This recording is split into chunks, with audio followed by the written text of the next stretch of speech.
सतगुरु सरज हाथ जोड़े करूं बिनती,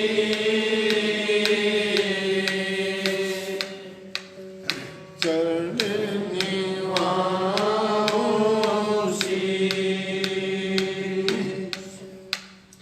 सतगुरु तारा चंद महाराज ने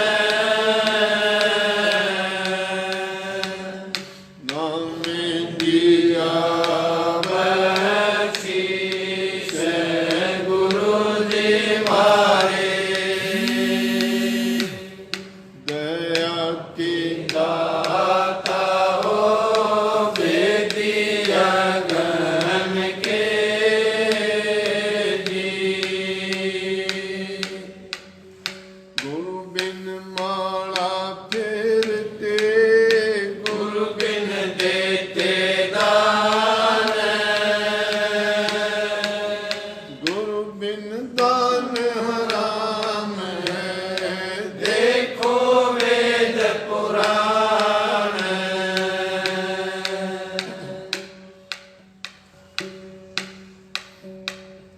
गुरु से लगन कठिन है भाई, गुरु से लगन कठिन है भाई।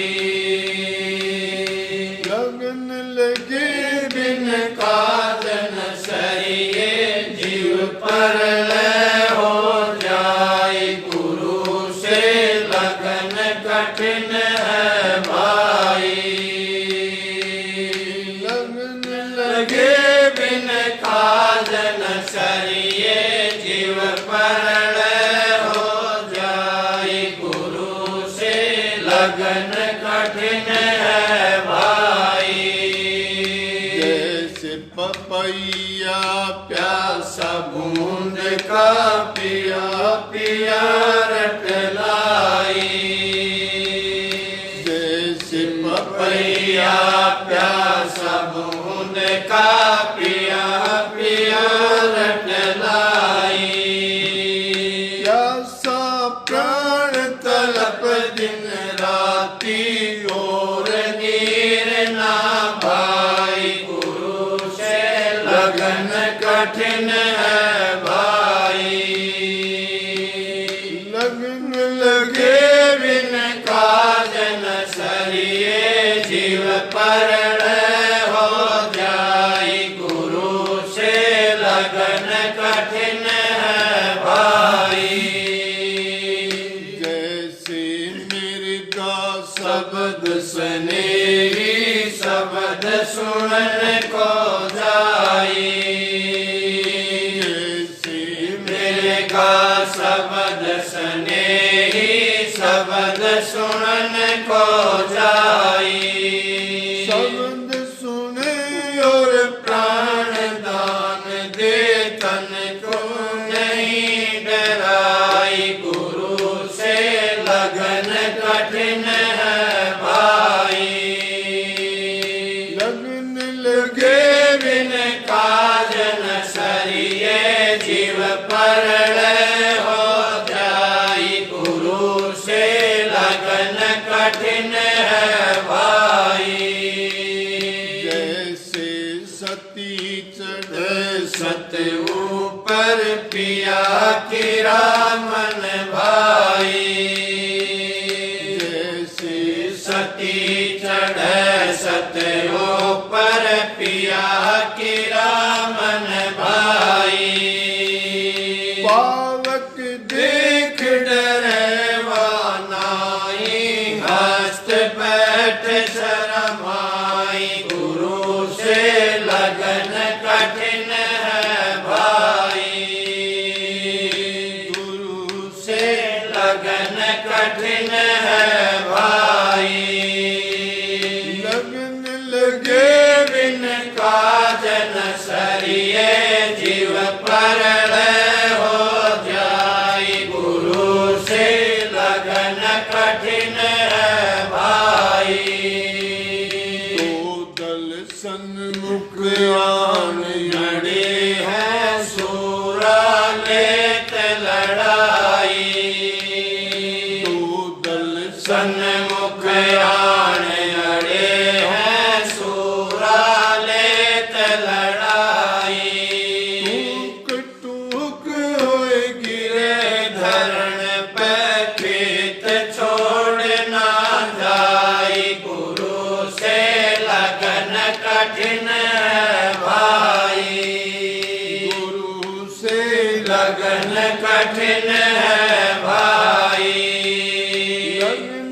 लगे बिन काज न सरिये जीव परल हो जाई गुरु से लगन कठिन है भाई। छोड़ो तन अपने की आशा निर्भय हो गुण गाई। छोड़ो तन अपने की आशा निर्भय हो गुण गाई। कबीर सुनो भाई साधो नहीं तो जन्म न साई गुरु से लगन कठिन है भाई। लगन लगे बिन काज न सरिये जीव परल हो जाई गुरु से लगन कठिन है भाई। लगन लगे बिन काज न सरिये जीव परल हो जाई गुरु से लगन कठिन है भाई। राधा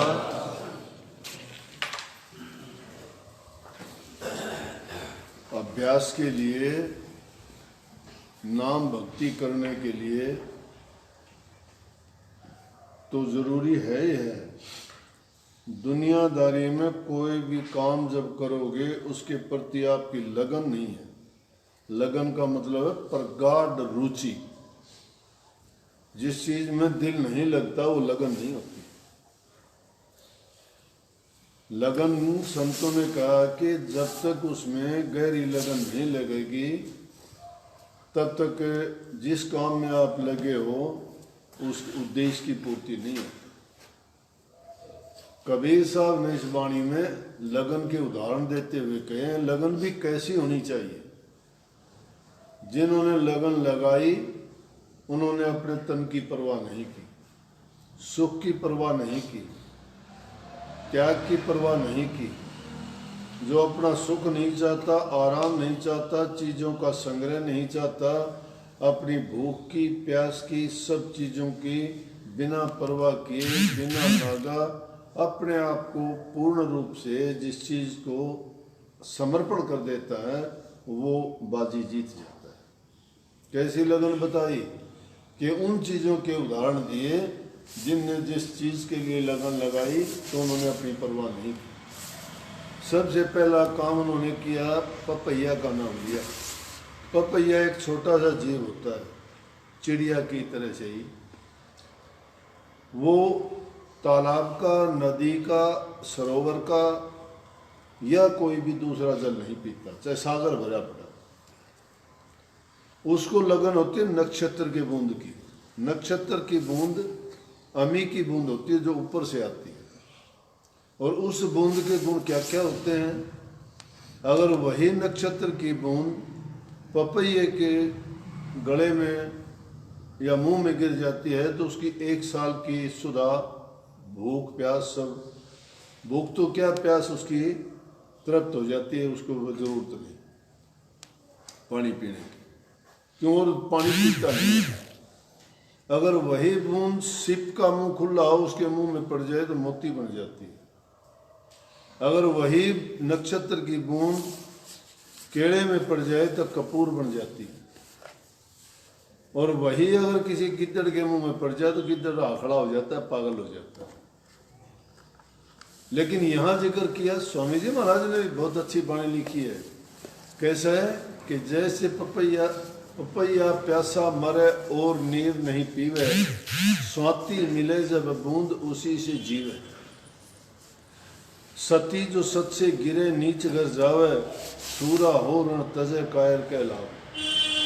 वो लगन की बात कही कि उस पपैये को, उस नक्षत्र की बूंद की ऐसी लगन होती है, जब उसको प्यास लगती है तो आकाश में मुंह ऊपर की तरफ करके वो आवाज़ लगाता है। बहुत सुनने को मिलता है।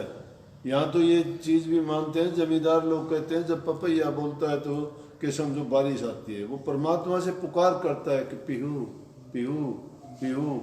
ये आवाज़ जब लगाता है तो बारिश होती है। वो ऊपर मुँह करके उस बूंद को लेके फिर उसकी प्यास मिटती है। तो आम कहावत में ये कहते हैं, जब उसकी आवाज़ सुनते हैं लोग कह देते हैं, अपने यहाँ बहुत बोलते हैं बरसात के दिनों में, तो कहते हैं कि पपैया बोल रहा है बारिश आएगी।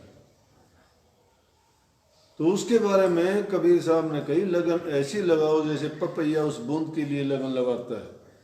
अभ्यासी आदमी को भी ध्यान इसी तरह से करना चाहिए, मन को और सब चीजों से हटा के।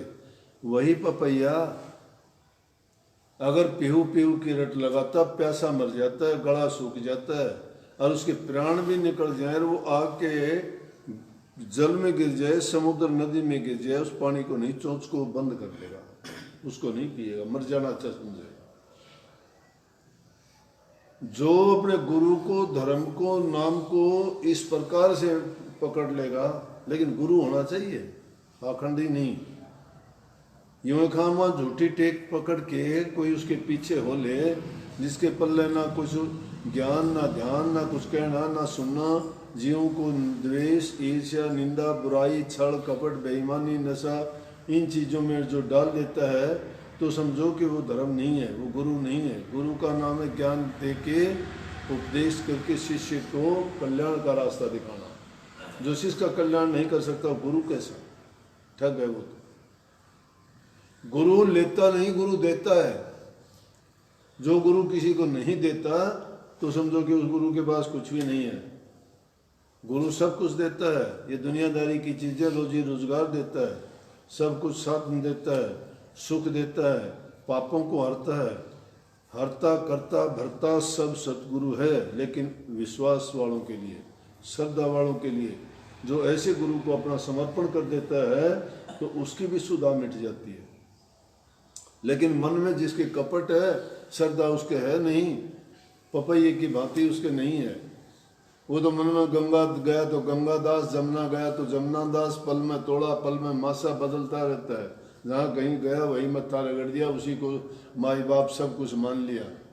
अरे तुम तो एक घरों में भी अगर छोटी चेयर घर बनाना चाहते हो, उसमें भी एक कोने में या कोई फैक्ट्री लगाना चाहते हो, कुआं खोदते हो, उसके लिए भी 3 ईंट लगा के न उसमें उनसे देवता की पूजा करो। सो गुरु का मानते हो? उड़े देवता हो गया, तुमने 3 ईंट खड़ी कर दी उड़े। बोलो करो कि नहीं करो? देख लिया करो, कोई भी कुआं खोदेंगे वह भी 3 ईंट खड़ी कर देंगे। पाखंडवाद।